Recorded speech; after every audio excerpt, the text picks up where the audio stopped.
Logic will get you from A to B. Imagination will take you everywhere. By Albert Einstein. Hello, my name is Mahtab. I am 12 years old and in 6th grade.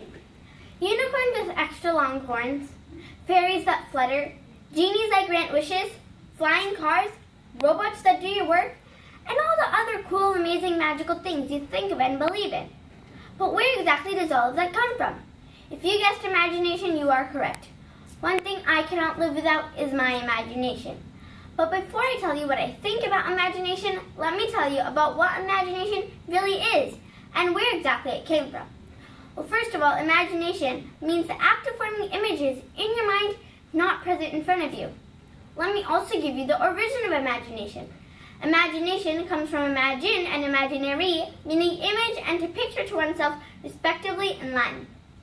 This mixed with a bit of Old French forms the Middle English word imagination. I cannot live without my imagination. Without my imagination, I cannot innovate or discover. Imagination helps me think critically and creatively. I cannot invent something if there is nothing to invent. How can I share my ideas if I have none?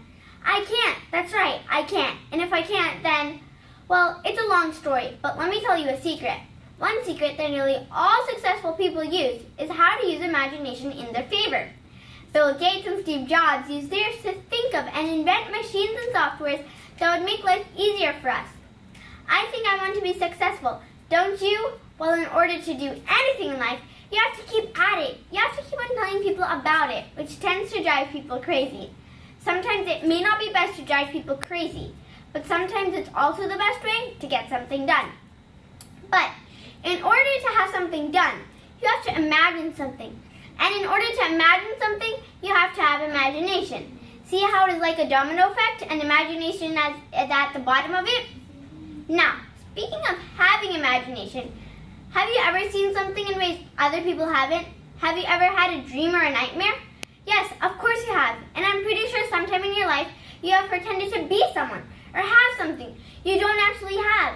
You have lied as well. Yes, I know, right? Lying takes imagination too, as does everything you do in life. Let me give you a few examples in this very room. There's, of course, me giving a speech. That takes imagination. Then there are the judges judging the speeches. That takes imagination. Then there's the fact of which clothes you decided to wear today. Yes, the clothes you decide to wear every day uses imagination. See how imagination not only sparks ideas, drives people crazy, helps you do something big in life, helps you be successful in life, but also drives your daily life. But do you know anyone who has had the exact same dream or nightmare, or who has worn the exact same thing without meaning to?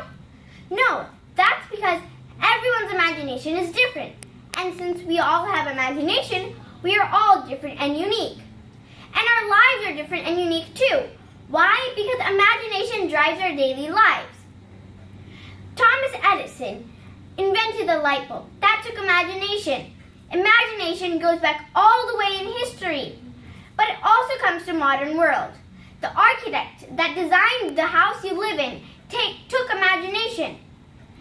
And you take imagination every day. But I cannot go on forever because that is something you should explore based on your own unique lives. But right now, in conclusion, I think imagination is necessary to make this world a hardworking, comfortable, and leisurely place. Remember, logic will get you from A to B. Imagination will take you everywhere. By Albert Einstein. My name is Mahtab, and I cannot live without my imagination.